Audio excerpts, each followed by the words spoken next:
Boa noite. 14 legendas ficarão sem recursos do fundo partidário e sem tempo de propaganda no rádio e na TV. Elas foram guilhotinadas pela cláusula de barreira, dispositivo para diminuir o número de partidos na política brasileira, que começa a vigorar no próximo ano. Entre os partidos atingidos estão a Rede de Marina Silva e o PCdoB. Quais são as regras da cláusula de barreira? Que mudanças elas sugerem ao cenário político do país? Perguntas para os entrevistados de hoje do Opinião Pernambuco. Participam do nosso programa o jornalista Sérgio Montenegro, o cientista político e professor Elton Gomes e também o cientista político Arthur Leandro. Boa noite. Boa noite. Muito obrigada pela presença de vocês hoje aqui no Opinião Pernambuco. Tem um monte de dúvidas aqui, de curiosidades que eu quero tirar com vocês, mas antes o seguinte, a gente tem 35 partidos registrados no TSE e 14 agora vão ser guilhotinados pela cláusula de barreira. Esse número de 35 partidos sugere, por acaso, que a cláusula de barreira é positiva? Eu acho absolutamente justificável, né, Esther?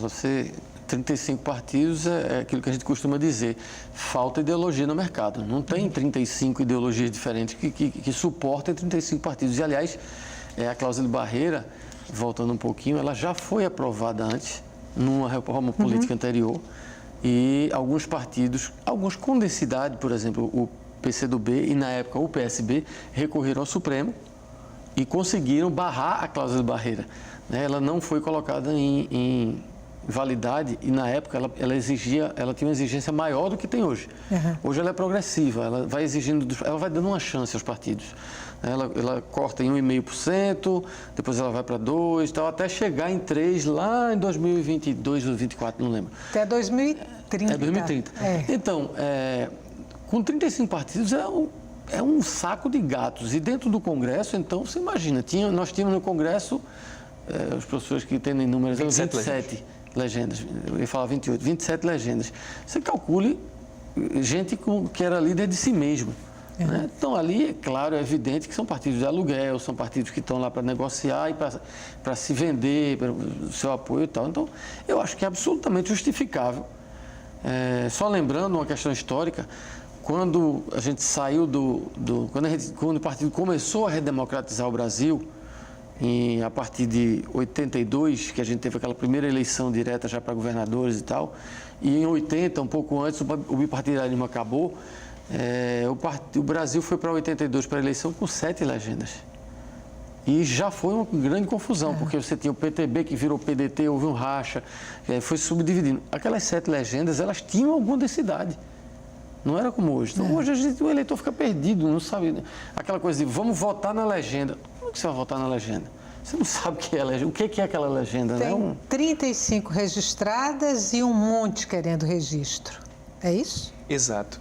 Nós temos 35 partidos registrados, formalmente, junto à Justiça Eleitoral Brasileira, e mais de 50 partidos, quase 60, não é, Sérgio? Que buscam ser reconhecidos pelas autoridades competentes no país, mostrando que essa hiperfragmentação partidária é uma característica do nosso sistema político que se deve a uma série de razões.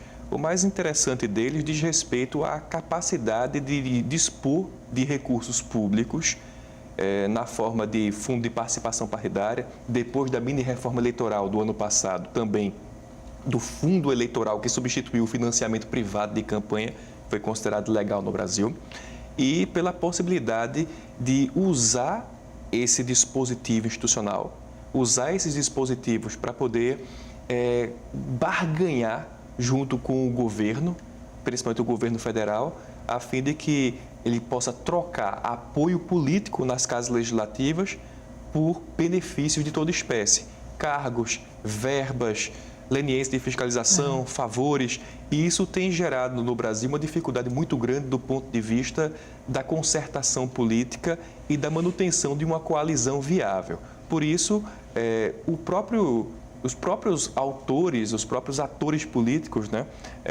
houveram por bem aceder em criar um mecanismo de desempenho ou de barreira, mas diferente daquele que tinha sido aprovado em 95, que previa em 2006 a instituição de 5% como cláusula de barreira, acima do que é a média internacional, que varia entre 3% e 4%. E isso foi considerado inconstitucional na época pelo Supremo Tribunal Federal. Então, se estabeleceu um mecanismo progressivo, gradual, pelo qual você vai tendo uma diminuição do número de legendas para poder viabilizar o próprio processo político. Antes da gente conversar sobre os critérios da cláusula de barreira e o que é que isso projeta para um futuro imediato, eu queria entender bem direitinho qual é a diferença entre o fundo partidário, que é o que está afetando essas 14 legendas, e o fundo eleitoral. O fundo partidário, ele é um recurso público que ele é destinado às entidades partidárias com a finalidade de manter o funcionamento da sua estrutura administrativa. Então, o fundo partidário ele é um instrumento antigo na história política brasileira. Ele é anterior à redemocratização e ele tem a finalidade de, basicamente, manter o funcionamento dos partidos. O fundo eleitoral ele foi criado com a mini-reforma de 2017, né? Ele tem um valor em torno de R$1 bilhão e a finalidade dele é basicamente o financiamento das campanhas.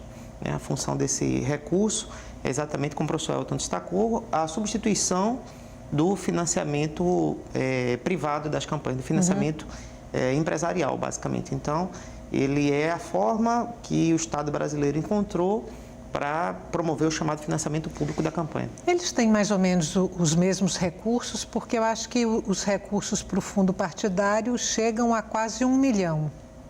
O do fundo partidário... Não, fundo partidário, 1 milhão não. É 888,7... O eleitoral. Perdão, 888,7 milhões. Ele chega a quase 1 bilhão. Quase R$1 bilhão. Esse é o eleitoral.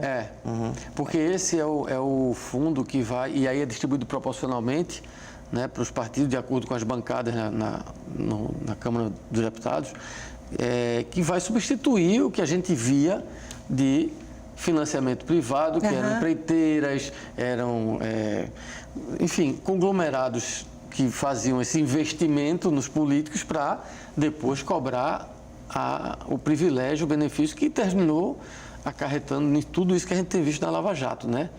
Aí esse fundo público é bancado pelo governo, ou seja, pelos próprios eleitores, nós contribuintes, que, em tese, não vão pedir nenhuma propina em troca, né, Estela? Como fazem os empresários. O que vai acontecer com esses partidos a partir de agora, essas 14 legendas que vão ser guilhotinadas agora em 2019? Que prognóstico a gente pode fazer, considerando que elas não terão os recursos do fundo partidário e ficarão sem tempo de propaganda no rádio e na TV. E isso vale até 2022, não é isso? Exato. Sim. Esse número de 14, sim. Exato. O que acontece agora é que se inicia um verdadeiro período de fusões e aquisições, no qual as legendas procurarão por todos os meios escapar desse corte imposto pela cláusula de desempenho, cláusula de barreira, que torna sumamente difícil para eles, os partidos, levarem adiante a divulgação de suas plataformas e daquilo que você poderia dizer que seria seu conteúdo programático ou bandeira ideológica. Então, nós começamos a acompanhar algumas movimentações. O PCdoB, por exemplo, vai se fundir com o PPL e já começaram a fazer as tratativas, as negociações. O PCB ou o PCdoB? PCdoB. PCdoB com o Partido da Pátria Livre. Exato. Aqui é o que tem um rançozinho de MR8 lá dentro, né? O Pátria Livre existe alguma afinidade ideológica, né? De duas legendas com orientação política mais à esquerda e que, se vendo diante da impossibilidade de levar a termo a competição político-partidária, diante da cláusula de barreira, houveram por bem levar a termo essa fusão. Fundamentalmente, o que começa a acontecer agora é um processo de depuração, uma espécie de seleção e sobrevivência dos partidos mais aptos a esse mecanismo.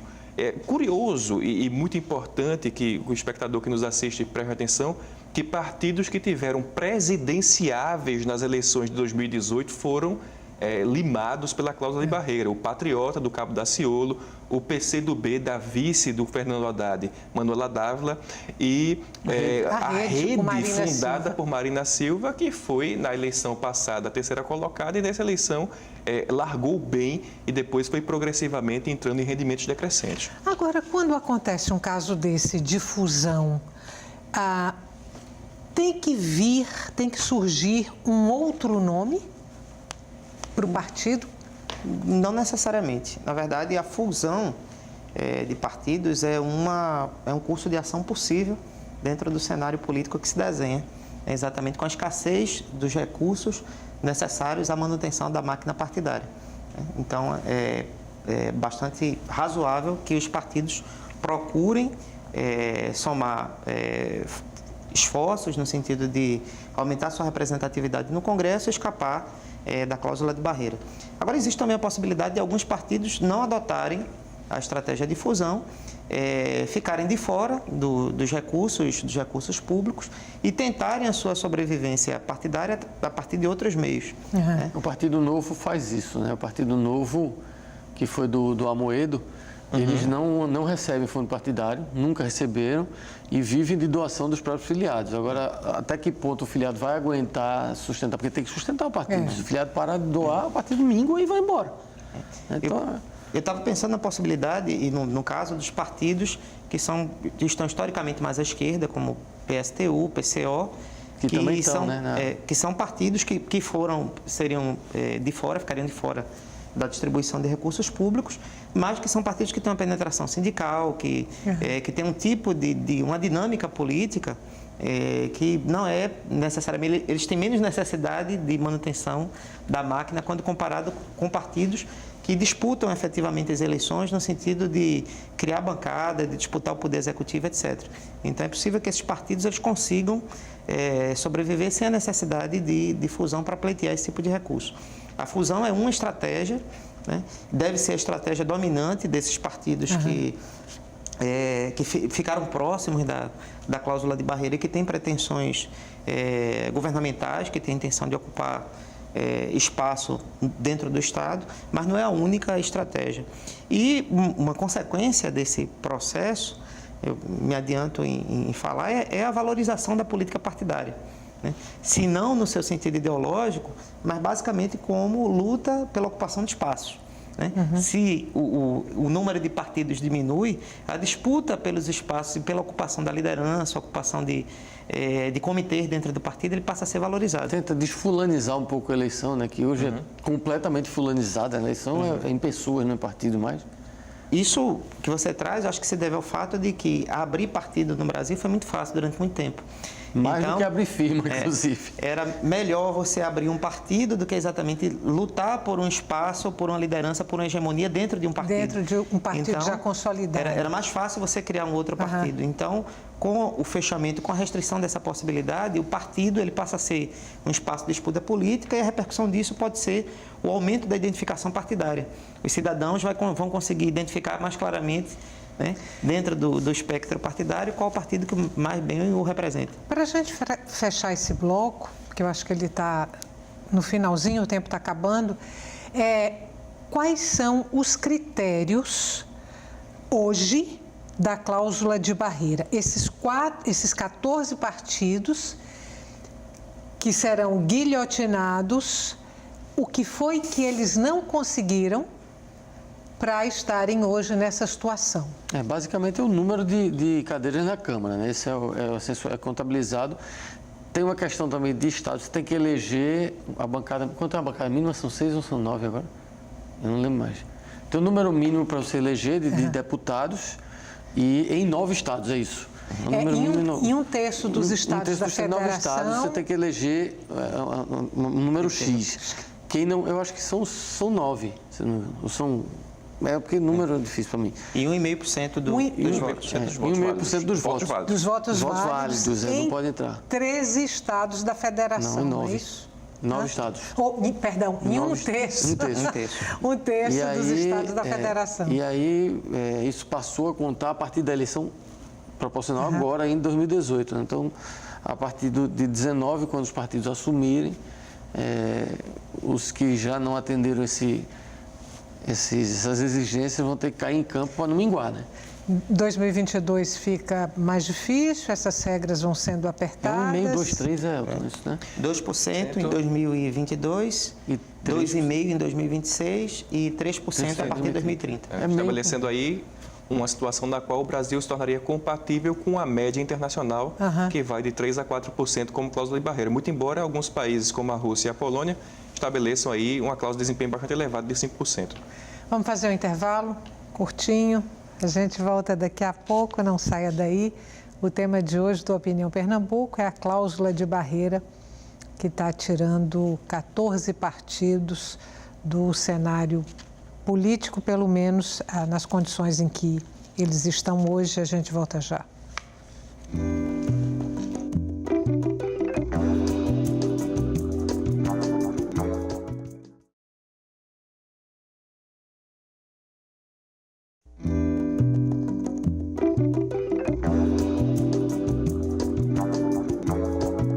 Estamos de volta com a Opinião Pernambuco. Nós conversamos hoje sobre os partidos políticos afetados pela cláusula de barreira e que, a partir do próximo ano, estarão sem direito aos recursos do fundo partidário e sem tempo de propaganda no rádio e na televisão. Participam do nosso programa o jornalista Sérgio Montenegro, o cientista político e professor Elton Gomes e também o cientista político Arthur Leandro. A rede existe há quanto tempo? A rede teve uma dificuldade de se formar na eleição de 2014. Marina começou a construir o partido depois de 2010, mas ela não conseguiu preencher as exigências necessárias. Então, ela teve que se candidatar, a gente lembra, né? A vice de Eduardo Campos pelo PSB ainda. Sim. E assumiu a candidatura pelo PSB. Quando ela saiu da disputa, ela saiu um pouco mais fortalecida, terceiro lugar e tal, conseguiu completar as exigências do partido. Então, em 2015, a rede começou a funcionar. Ou seja, é um partido que nasceu ontem e que já está aí na... Só conseguiu disputar 2 eleições, né? Uma eleição em 2016 municipal e uma eleição em 2018. O que é que pode acontecer, o que é que deve acontecer com Marina Silva, que já vem num processo de desidratação de algumas eleições para cá e agora fica com o partido que ela criou, que ela fundou nessa situação? Até que ponto isso a afeta enquanto liderança política? Isso afeta a Marina Silva muito severamente. Ela passou por sucessivos reveses, perdendo potencialmente capital eleitoral.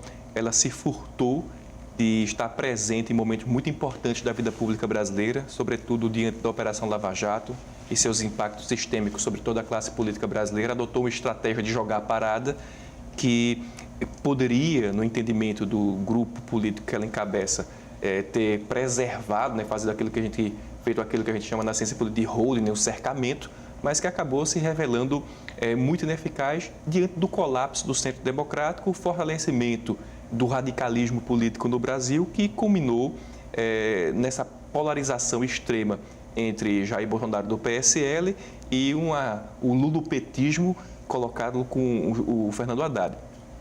Me parece que, diante de uma situação dessa, de ter que lutar pela própria existência do partido, se coloca uma dificuldade adicional, porque antes era saber qual que é o papel da rede. A rede, muitas vezes, acabava funcionando como uma espécie de partido satélite do PT, em que a posição da líder do partido importava menos do que os poucos parlamentares que a rede tinha no Congresso, que acabavam quase que por inércia, né, acompanhando as posições do Partido dos Trabalhadores. E agora, Marina vai precisar recorrer a esse mecanismo de fusões, esse mecanismo de conciliação, esse instrumento do qual o professor Arthur falou, que facultado aos partidos para que eles possam continuar dentro do jogo eleitoral, e não tanto do ponto de vista da busca por tempo de televisão, que se revelou uma coisa menos importante nas eleições de 2018, com essa mudança tecnológica, o massivo emprego das redes sociais, que foi determinante para a eleição de Jair Bolsonaro, mas por conta dos repasses de dinheiro público.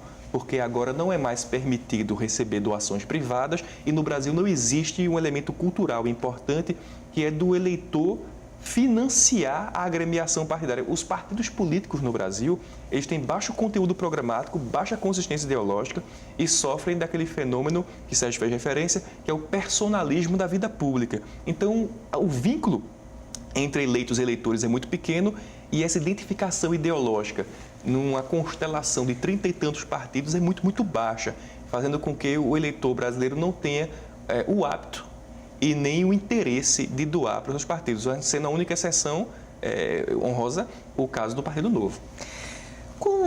Pegando aí esse detalhe que Elton trouxe de que as eleições foram, as últimas eleições agora foram marcadas, entre aspas, por uma desimportância da propaganda eleitoral no rádio e na TV. Se a gente vai por aí, esses partidos que estão afetados pela cláusula de barreira não precisam se preocupar tanto com esse aspecto específico ou ainda é uma perda muito grande? Ainda é um ativo, né? Embora exista a possibilidade de você veicular conteúdo por outros canais, né? Inclusive em redes privadas, né? Como é o caso do WhatsApp, que você consegue personalizar exatamente a pessoa que vai, né, o público que vai receber aquele conteúdo. A capacidade de utilizar meio de comunicação de massa ainda é um ativo fantástico, né? Então, nesse sentido, esse legado do século XX ele ainda continua bastante atual. Agora, certamente ele não tem mais a mesma importância que teria no início do processo democrático, né? Se a gente pensa nas eleições de 94, em que esse elemento ele definia basicamente a capacidade de veicular conteúdo. Agora, para as próximas eleições, a sua capacidade deve diminuir. A minha leitura é que esses partidos, eventualmente aqueles que vão ficar de fora da repartição dos recursos, eles devem basicamente buscar os públicos e os discursos que eles são capazes de representar, né? Então, e o que termina sendo bom, né? Curiosamente, termina sendo bom do ponto de vista de estratégia de focalização do discurso eleitoral, né? É possível que os partidos que ficaram de fora, eles vão ser meio que trazidos para a estratégia de focar no nicho específico que remonta à própria ideia de partido, né? Parte da perda e da deterioração do capital político dos partidos, do seu capital ideológico, acontece quando ele precisa sair da representação de um grupo social específico, né? Seja uma classe social, seja um grupo que representa uma atividade, ele precisa falar para o conjunto da sociedade. Então, existe uma perda da sua capacidade de veicular uma retórica política, de trabalhar com símbolos que representam mais especificamente um setor da sociedade, né? Então, o Partido dos Trabalhadores, quando precisou se desenhar como um partido capaz de governar para o país inteiro, ele deixou de falar de luta de classes, né? Então, é necessário o sistema partidário agora ele passa por essa situação que realmente ele altera a sua composição, a sua distribuição de recursos, mas é também uma oportunidade de redefinição das nossas estratégias. O próprio governo, que deve assumir agora em janeiro, ele está sensível a essa movimentação, né? Inclusive tentando construir o núcleo duro das suas negociações com bancadas temáticas e não com legendas, né? Eu acho que isso já é um reflexo desse processo de mudança no equilíbrio de forças no Brasil. Até porque o presidente eleito se elegeu com um partido praticamente inexistente, né, até as eleições que o consagraram. Como é que está a situação do partido dele hoje? É o segundo maior na Câmara, vai ser o segundo maior na Câmara dos Deputados.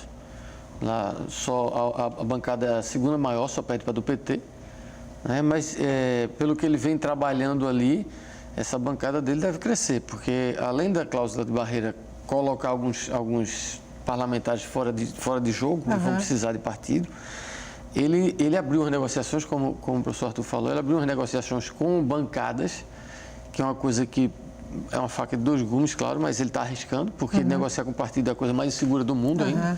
Então, ele negociou com a frente, a gente chama aqui de bancada do Boi, já ouviu, a bancada da Bala, que é da Segurança Pública, a do Boi é a bancada agropecuária. E ele está tendo dificuldade, por incrível que pareça, com a bancada da Bíblia, a bancada evangélica. Mas por conta da montagem ali do Ministério, montou o Ministério, esperava-se que ele contemplasse alguns pastores e tal, e parece que deu um problema ali. O Magno Malta estava escalado para ir para o Ministério da Cidadania e terminou não indo. O Magno Malta, que foi fiel a Bolsonaro desde o começo. Mas a questão do presidente eleito negociar com as frentes mostra que ele está querendo ampliar a bancada dele de uma forma, vamos dizer assim, pegando pela boca. Né? A isca vai para o peixe, né? Ali pro... E isso deve acontecer, é normal. A gente tem uma doença chamada governismo no Brasil. Né? As pessoas não sobrevivem sem governo, não se sabe mais fazer oposição no Brasil como antigamente. Então, tem governo, migra todo mundo para o governo. De se esperar com o PSL um fenômeno parecido com aquele da época de Collor, PRN, não era o nome do partido que ele tinha fundado, era um grãozinho de arroz e virou um fundou gigante. Para ele, né? O PRN era o partido do Collor, né? Fundou para ele. E em certo sentido, sim. Mas é preciso guardar algumas diferenças importantes. Né? A gente vive um momento político, econômico, sociocultural e tecnológico bastante diferente daquele do início da década de 1990. Mas eu diria que os incentivos seletivos para que os partidos convirjam para a base do governo ou para que alguém adentre o próprio partido do presidente da República são maiores do que aqueles que você tem para ficar na oposição. O problema é que uma das principais plataformas do presidente eleito consistia justamente em quebrar o mecanismo de barganhas e trocas que garantiu a fidelidade dos partidos da base desde a eleição de Fernando Henrique Cardoso em 1994. Então, existe uma dificuldade inerente ao presidente eleito de contemplar essas bancadas temáticas, porque essa é uma estratégia própria de quem conhece os meandros, né? As lutas internas do parlamento de quem passou quase 3 décadas na Câmara Baixa, que é o caso do presidente que foi durante muitos anos deputado federal, mas é alguma coisa que traz uma dificuldade porque institucionalmente falando, quem está representado na Câmara, quem está nas comissões são os partidos. O que provavelmente se passa na cabeça do presidente eleito é justamente o seguinte, é que ele vai conseguir negociar com os líderes dessas bancadas temáticas, que são suprapartidárias, que são suprarregionais, né? E ele vai conseguir, então, pegar um atalho, dar um bypass nessa estrutura que, durante décadas, manteve a governabilidade no Brasil. Se isso vai dar certo, é um processo em curso cujo o resultado nós não conhecemos. Mas a tendência é que tanto os partidos que hoje adotam uma postura de neutralidade, até de perplexidade, né? O PMDB, em certo sentido, perplexo, o PSDB, em certo sentido, perplexo com esse resultado eleitoral murchou, encolheu surpreendentemente, né? E agora a tendência é que o PMDB, se não todo, pelo menos em boa parte, convirja para a base do governo e que o PSDB continue com aquela postura de aliado ambíguo que teve na época do governo Temer. Quais são os partidos que já estão contemplados no Ministério do presidente eleito? A gente pode lembrar aqui do próprio partido o DEM tem uma fatia boa. Inclusive, o líder, né, o principal articulador político do governo eleito é do DEM, né, é o Onyx Lorenzoni. E tem um partido curioso, né, que é o Partido do Exército Brasileiro. Estou utilizando... esse partido não existe, obviamente, mas esse partido, esse grupo político, ele foi contemplado, não só do Exército, mas também tem o Almirante, né? Então, as Forças Armadas são contempladas com 8 pastas no... Você pode chamar de PFA, porque já estão com 8. Partido das Forças Armadas. Então, é um grupo que está bastante representado. A minha leitura sobre a presença dos militares no Ministério é um pouco parecida com a que aconteceu com o governo Lula em 2003, que a ideia foi, vamos ocupar com aqueles políticos, aqueles quadros que são fiéis de primeiro momento e, eventualmente, a gente remaneja quando for necessário. Então, ocupar, né, com quadros que sejam mais próximos e que tenham uma relação de fidelidade com o governo, que possam ser realocados sem muita dificuldade, para que depois, quando o jogo governamental ele efetivamente começa, você consegue fazer esses ajustes. Então, eu queria comentar um pouco o que o professor Elton falou sobre a conveniência, até a necessidade de dar um bypass na estrutura de lideranças partidárias eu acho que esse bypass ele tem um elemento adicional, que é basicamente tentar empoderar os quadros que são das bancadas dentro dos partidos.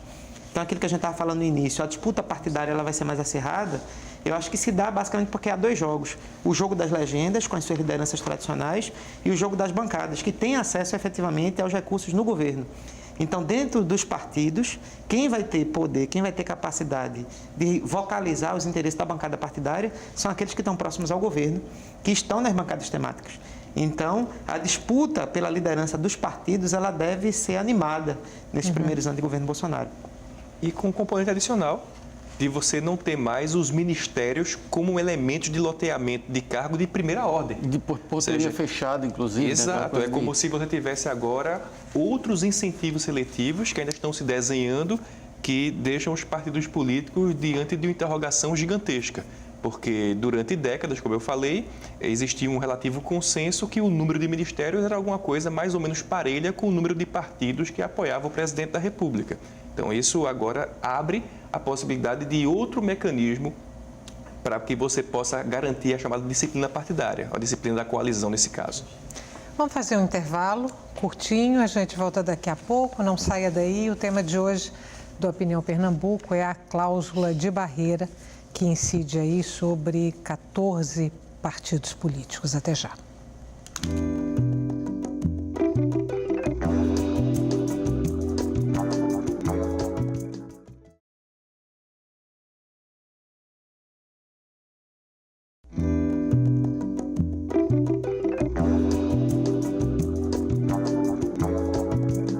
Estamos de volta para o terceiro e último bloco do Opinião Pernambuco, partidos políticos e cláusula de barreira. Este é o tema de hoje do nosso programa. Participam o jornalista Sérgio Montenegro, o cientista político e professor Elton Gomes e também o cientista político Arthur Leandro.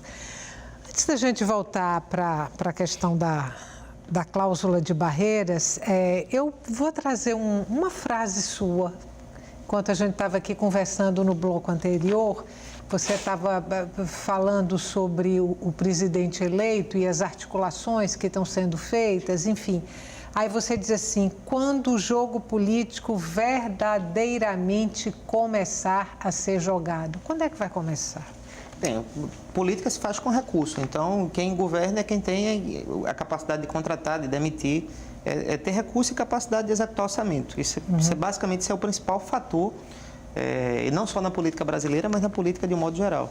O que a gente tem hoje, as articulações, e inclusive todo o esforço do presidente eleito e de seus assessores mais próximos em construir o ministério, é exatamente no sentido de sinalizar para o mundo político qual vai ser a direção ou qual vai ser a estratégia de negociação, né?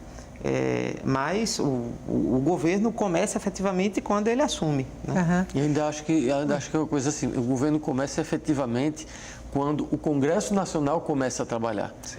Porque verdadeiramente dá as diretrizes no país, é o Congresso, por incrível que pareça, porque aquilo do Congresso é a instituição mais desacreditada nas pesquisas, mas e aí a diretriz do governo Bolsonaro será, o jogo começa a ser jogado, vamos dizer assim, quando o Congresso, quando começar essa relação, né?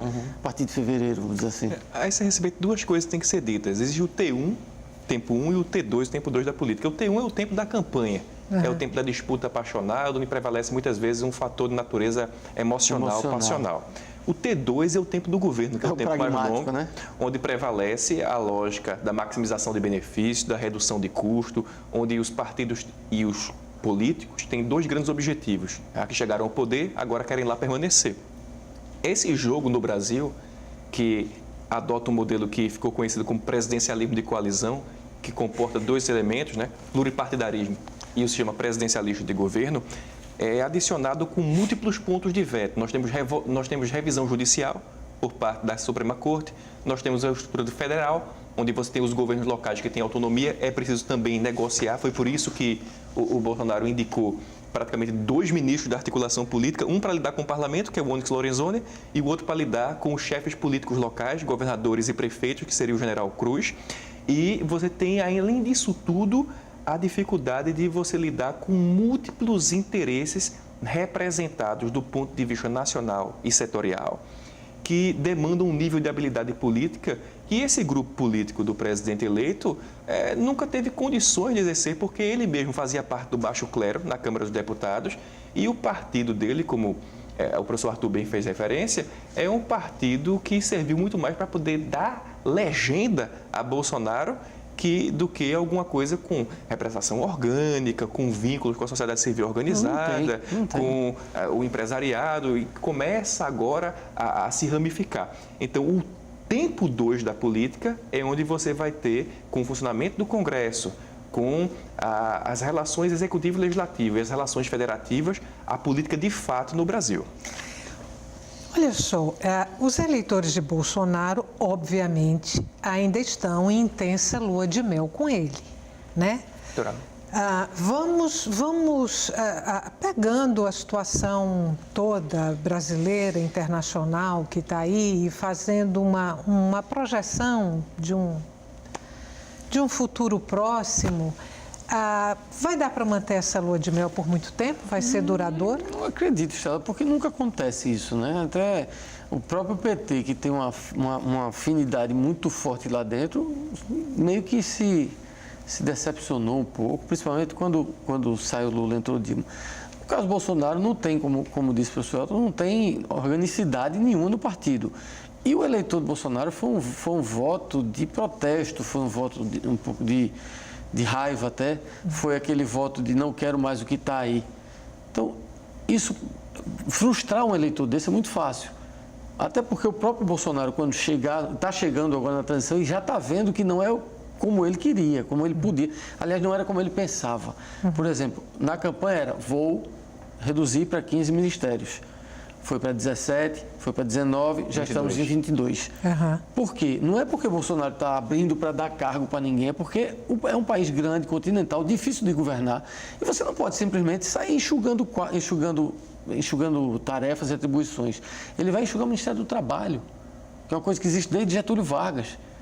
Como é que isso vai ficar? Ninguém sabe. Pode ser que o eleitor se decepcione com isso. Pode ser que o eleitor se decepcione com a agricultura, entende? E as propostas podem vir a não ser cumpridas da forma como o eleitor votou nele, com aquele protesto, com aquele afã do Bolsonaro, que é uma coisa que a gente costuma dizer, né? Que é você falou em namoro aí, eu acho que é muito mais paixão, aquela paixão de fogo.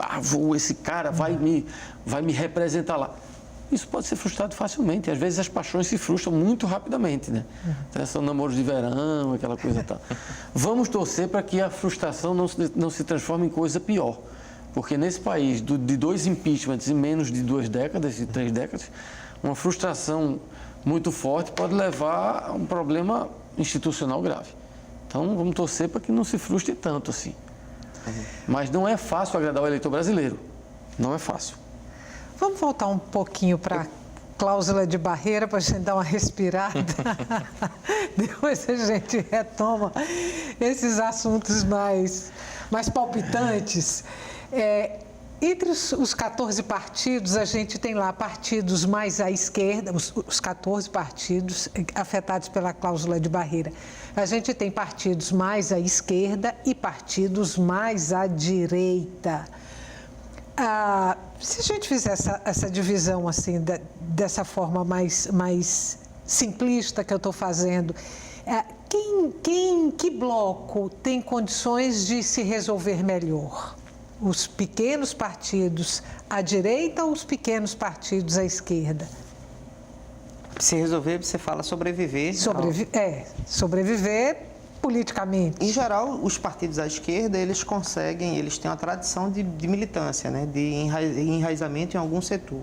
Inclusive, partidos como o PSTU, como o próprio PCB, que tem uma parceria, ou tem uma presença histórica junto aos sindicatos, inclusive as centrais sindicais, sofreram também o impacto da mudança da reforma sindical, que extinguiu o imposto sindical. Então, essa forma alternativa de financiamento de agendas, né, de plataforma, que seria via sindicato, não exatamente financiamento do partido, mas você tinha militantes dos partidos na direção de sindicatos e de centrais sindicais, e isso dava uma forma de financiamento de uma agenda, de uma plataforma política.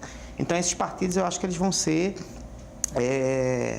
eles vão criar exatamente mecanismos para tentar sobreviver em face desse novo desafio. Os partidos mais à direita, a tendência é migrarem, como eles são menos ideológicos, né? E existe até uma dificuldade conceitual de dizer que eles são à direita, porque o programa conta muito pouco para esses partidos. Então, a tendência é migrar para legendas que lhes deem guarida, basicamente. Então, essa é a leitura, isso é o que eu imagino que vai acontecer. Os partidos à esquerda, eles devem continuar trabalhando com a sua marca, porque isso dá uma identidade político-ideológica, isso permite migrar dentro dos espaços de participação política que existem na sociedade brasileira. E os partidos mais à direita, eles devem ser absorvidos pelo sistema partidário convencional. Agora, eu queria comentar um pouco sobre o início do governo e sobre a lua de mel. Eu tenho uma leitura um pouco diferente da de Sérgio, porque eu acho que a função de Bolsonaro, ou pelo menos uma das funções nesse início de governo, vai ser basicamente ser o garoto propaganda do governo que vai funcionar. Ele vai, exatamente, eu acho que ele vai correr o país, ele vai fazer os comícios que não pôde fazer durante a campanha, vai dizer que vai mudar tudo, que agora o país vai para frente, etc. Então, esse tipo de relação, eu acho que ele vai ser explorado agora, nos seus primeiros 6 meses de governo, talvez um pouco mais, exatamente tentando criar essa conexão com o eleitor, né? E, enquanto isso, ele tendo criado uma estrutura de superministério de articulação política que deve funcionar de maneira relativamente autônoma, né? O governo vai governar enquanto o Bolsonaro vai fazer publicidade. Eu acho que essa é uma... A função de Bolsonaro vai passar muito por aí. Mas e se não funcionar? A grande questão é o tempo de perceber que não está funcionando. Você tendo um animador de torcida à frente do processo, o governo ganha um tempo para fazer as negociações, para negociar no Congresso, para aprovar a reforma, etc. Então, eu acho que essa função que normalmente o político faz durante a campanha, eu acho que o Bolsonaro, pelo seu perfil, ele deve fazer agora, no início do governo. Vocês veem dessa forma também? Eu acho que ele tem um domínio muito grande também das redes sociais e tal, da forma, aliás, que deram a ele a vitória, conseguiu dar esse bypass na televisão, que ele não tinha tempo, e eu acho que ele vai por esse caminho, que é o caminho que eu até digo que é um pouco perigoso, porque tem certos estágios que precisariam ser cumpridos para evitar que... Não é normal que o presidente dialogue direto com o eleitor, né, como o Trump tem feito. Isso deixa as instituições mais fracas. Por exemplo, o Congresso, que seria a vocalização do eleitor mais perto do presidente, é como se você dispensasse essa necessidade e passasse direto sua mensagem. Então, eu acho que ele vai continuar fazendo isso. Ele adotou esse método, inclusive, ele diz que o método Trump é bom, ele vai continuar fazendo isso. Mas quando a gente falou de mel, pode ser que dure esses 6 meses, mas eu acho que a lua de mel ela parte muito não só pela publicidade, mas pelo bolso. Mas pela qualidade de vida, mas por aquela esperança que o povo tinha e que perdeu com o PT e que uma boa parte depositou em Bolsonaro. Se aquilo ali não tiver um efeito imediato, e eu acho que o eleitor, até por uma necessidade imediatista, não sei se vai dar para esperar 6 meses, nem publicidade nenhuma vai convencer, não, quando pesar no bolso ali. Eu acho que tem um ponto da agenda de política pública que eu acho que é muito importante nesse momento, que é exatamente a agenda de combate à criminalidade, ao crime organizado. Segurança. Então, eu acho que se os resultados começarem a aparecer, né, com desmantelamento de organização criminosa, prisão, corpos sendo exibidos de criminosos, eu acho que isso tem um efeito governo, né? Grande na popularidade do governo. Fala, Elton. Pois não. Eu acredito que a gente está diante de 2 perspectivas que não são necessariamente mutuamente excludentes. Naturalmente, a lua de mel com um presidente, seja ele quem for, não pode ser eterna. Uma lua de mel, por definição, não é eterna, é alguma coisa transitória. E nem somente uma ação cosmética, uma ação midiática do representante do mais alto cargo da nação é suficiente para poder manter a estabilidade do governo. Me parece que é mais sensato analisar isso do ponto de vista efetivo de 2 elementos que são, por assim dizer, as 2 colunas mestras do projeto político do governo eleito. Primeiro, a pauta política econômica liberal, que tem aí à sua frente Paulo Guedes e sua equipe dos, como ele bem colocou, né, os Chicago Old Boys, né?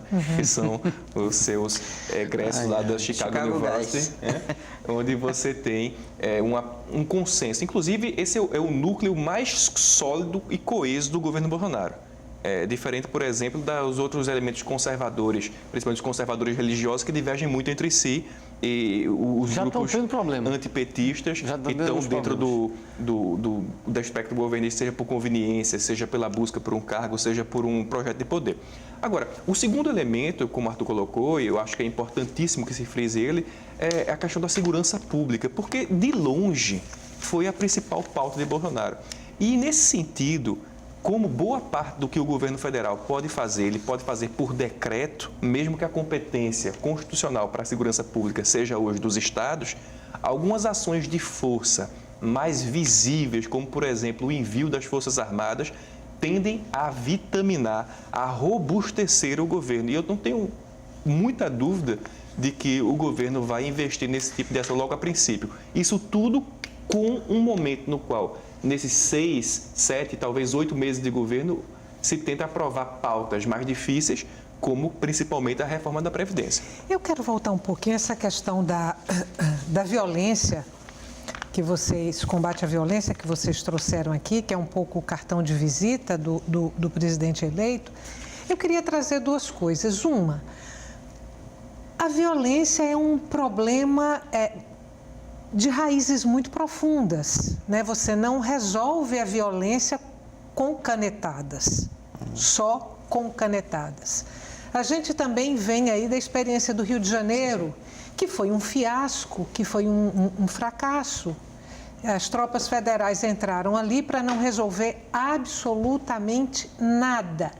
Então, esse que pode ser um ponto forte, em princípio, do governo Bolsonaro, até do ponto de vista da popularidade, não pode ser também um calcanhar de Aquiles do governo? Pode, inclusive, se errar a mão na economia. Que é assim, você não resolve a segurança pública com canetada. Você resolver a economia, gerar emprego, gerar renda, você rebate, isso vai rebater lá na segurança pública. Eles estão absolutamente interligados. Aqui no Estado, por exemplo, a violência caiu com o Pacto pela Vida e tal, e foi exatamente no momento em que os governos de Eduardo Campos estavam gerando emprego e tal. Quando a economia quebrou pela crise, veio o recrudescimento da violência. No Brasil é igualzinho. Então, vai haver uma necessidade muito grande de implantação de políticas públicas, mas também de surgimento econômico. Se mexer na economia com o grupo do Chicago Old Boys e der certo, por isso que eu falei naquele momento para o Arthur que bate primeiro no bolso. Né? Então, tem a violência do bandido, que é bandido por convicção, mas eu acredito ainda no ser humano que o bandido é bandido muito mais levado por necessidade.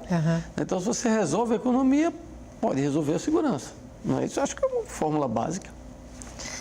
Eu acho que a segurança não se resolve de todo em 4 anos. Precisa de educação, precisa de saúde. Quando a gente fala economia, a gente esquece de botar também nesse tabuleiro aí o serviço público de qualidade, né? Que aquilo faz o cidadão se sentir melhor, aquilo melhora o caráter das pessoas, estão sendo bem atendido, bem reconhecido e tal. Enfim, é uma série de consequências que precisam ser administradas para poder combater a violência. Eu queria, deixa eu ver se eu acho aqui, entre os partidos atingidos aí pela cláusula de barreira, eu separei 2 aqui, o PMB, Partido da Mulher Brasileira. Que partido é esse? O PMB é uma agremiação partidária criada há 6 anos atrás. Você não disse a sigla ainda, o que é que significa? Partido da Mulher Brasileira. Partido da Mulher Brasileira. Que, curiosamente, diferentemente do que o nome pode sugerir, não é um partido feminista, não é um partido de representação identitária disso que a gente pode considerar uma minoria numerosa, né? Usando aquela classificação sociológica, maioria do ponto de vista numérico, quantitativo, mas minoria do ponto de vista do acesso aos recursos socialmente valorizados. É um partido fisiológico, orientação de centro-direita, que só tinha homens representados e que funcionava como uma legenda de conveniência, uma legenda que acabava pendendo principalmente para um viés mais governista, em busca dos benefícios e coisas dessa natureza, e que foi progressivamente se esvaziando, ele que servia como mecanismo para poder permitir que principalmente o parlamentar chegasse até a estrutura de representação e depois, por assim dizer, eles começavam a negociar os seus passes a partir do PMB. Ele foi se enfraquecendo, foi perdendo identidade e foi perdendo substância até o ponto que não conseguiu atingiu 1,5% dos votos válidos e foi pego na cláusula de desempenho. Qual foi o outro que você falou, Esther? Eu não falei ainda e o tempo acabou. Vai ficar para o nosso próximo encontro, porque o diretor do programa está aqui me avisando que a gente precisa encerrar. Boa noite para vocês mais uma vez. Obrigada também, de novo, por terem vindo aqui hoje. Para você que está em casa, muito obrigada pela companhia até agora e o Opinião Pernambuco volta amanhã.